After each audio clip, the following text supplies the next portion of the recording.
जय श्री राम। आप से भक्तों को जय माँ भगवती की। आइए भक्तों, सबसे पहले तो आप हमारे YouTube चैनल श्री बालाजी धाम खरखोदा को लाइक करें, सब्सक्राइब करें, इस जानकारी का अधिक से अधिक साझा करें। हमारा उद्देश्य आप में जन जागृति और ज्ञान बढ़ाना है। आज की जो वीडियो है वो ये है कि कुछ हमारी बहनें हैं जो कवारेपन में, जिन्हें भूत प्रेत की बाधा से वो ग्रस्त हो जाती हैं, उन्हें भूत प्रेत घेर लेता है कवारेपन में ही, और शादी के उपरांत उन्हें उन परेशानियों का, बहुत सी परेशानियों का सामना करना पड़ता है, और वो कुंवारेपन में इन चीज़ों का ध्यान नहीं करते। तो क्या है वो दिखते हैं, और क्यों ये कुंवारेपन में इन हमारी बहनों को, कुंवारी कन्याओं को ये परेशानी होती है। कुछ गलतियां ये कन्याएं, लड़कियां, हमारी बहनें करती हैं, वो मैं आपको बताता हूँ। सबसे पहले तो कुछ कन्याएं ऐसी हैं हमारी बहनें जो सिर पर मेहंदी लगाकर, हाथ में मेहंदी लगाकर, सेंट, तेल, इत्र, डिओड्रेंट, परफ्यूम लगाकर किसी चौक चौराहे से निकलती हैं, किसी शमशान के नज़दीक से निकलती हैं, किसी भूत प्रेत से ग्रस्त व्यक्ति का जूठा खा लेती हैं। तो उन्हें इस प्रकार की घटनाओं का सामना करना पड़ता है। उन्हें, उन कन्याओं पर, उन बहनों पर ये भूत प्रेत बड़ी जल्दी हावी हो जाते हैं।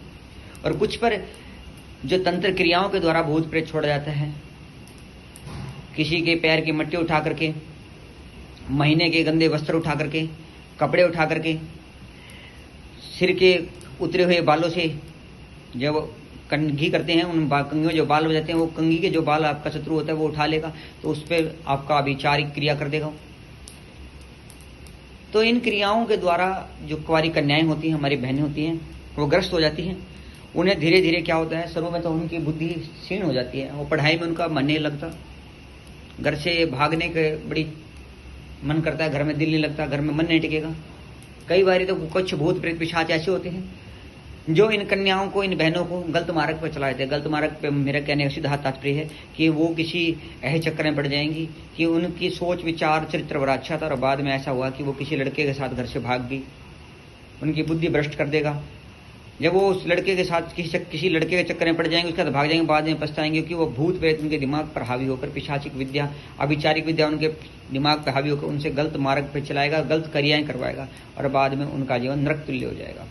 कुछ के साथ ये घटनाएं होती हैं, और कुछ के साथ ऐसा होता है, अगर कुंवारेपन में ये चीज़ें तो लग जाती हैं, अगर कुंवारेपन के अंदर उनका इलाज हो जाए तो ठीक, नहीं तो शादी के बाद अगर वो चीज़ें फेरों में आ जाती हैं, किसी कन्या की शादी हुई और वो चीज़ फेरे के अंदर आ जाती है और शादी से पहले वो नहीं कटती है, तो उस बीमारी का काट बड़ी कठिन हो जाती है, क्योंकि फेरों में आई हुई चीज़ आपके परिवार पर, उस कन्या के होने वाले पति पर और उसके गर्भ पर अपना पूर्ण रूप से अधिकार जमा लेता है। वो भूत प्रेत पिशाच अभिचारिक जो विद्या होती है उस कन्या के साथ फेरे ले लेती है।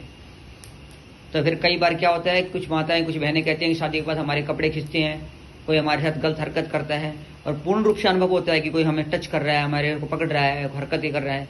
रात को उल्टे विचार आते हैं, कोई साथ में लेटा हुआ दिखता है, साथ में सोता दिखता है, गलत हरकतें करता दिखता है।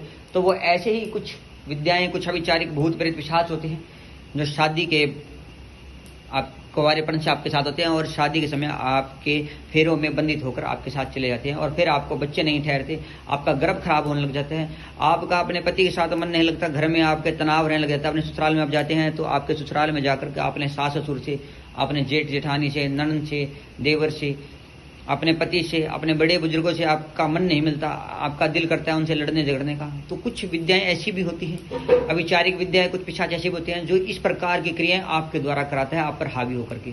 और वो हावी क्यों हो जाता है, क्योंकि वो आप पर कुंवारेपन से 5-10 साल से, 2-4 साल से आपके ऊपर हावी होता है। आपके फेरों में आपके साथ अग्नि को चक्कर लेकर के, अग्नि के साथ वो घूम करके आपके शरीर पर हावी होकर के आपके जीवन को त्रास कर देता है। फिर ऐसी घटनाएं घटती हैं कुछ माताओं बहनों के साथ शादी के बाद कि उनके जीवन में तलाक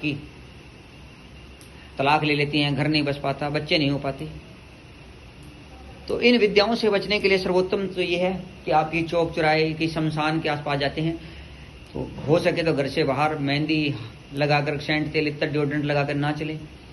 किसी भूत प्रेत से ग्रस्त व्यक्ति का जूठा ना खाएं। वैसे तो जूठा किसी का खाना नहीं चाहिए, क्योंकि जैसा खाइए ना वैसा होगा मन। जूठा कभी नहीं खाना चाहिए। जूठा खाने वाले का किया हुआ भजन पूजन पूर्ण रूप से स्वीकृत नहीं होता, ये बात याद रखिएगा। जूठा कभी नहीं खाने चाहिए, ना ही जूठे से कोई प्रेम बढ़ता है। और अगर किसी माता बहन को इस प्रकार की कोई दिक्कत हो जाती है तो कुंवारेपन के अंदर ही योग्य आचार्य, साधक, भगत, गुरु के द्वारा इस बीमारी की सफाई करवा लेनी चाहिए, इस बीमारी को खत्म कर लेना चाहिए। भूत प्रेत विचारी विद्याई काट करवा लेनी चाहिए, नहीं तो शादी के बाद बहुत सी इस प्रकार की घटनाएं जो मैंने आपको वीडियो के माध्यम बताई उनका सामना करना पड़ता है। तो हमारा उद्देश्य आप सभी में जन जागृति करना है, क्योंकि हमारे पास हमारे दरबार में गद्दी पर इस प्रकार के बहुत से केस आते हैं, हम देख रहे हैं बहुत सालों से। तो हमारा उद्देश्य यह है कि जो लोगों के साथ घटना घटी हैं वो घटनाएं अन्य और किसी के साथ न घटे। अगर किसी के साथ घट रही हैं तो उस समय रहते इन घटनाओं को से अवगत हो जाए और अपने परिवार का रक्षण कर लें। तो आप सभी भक्तों को जय माता दी।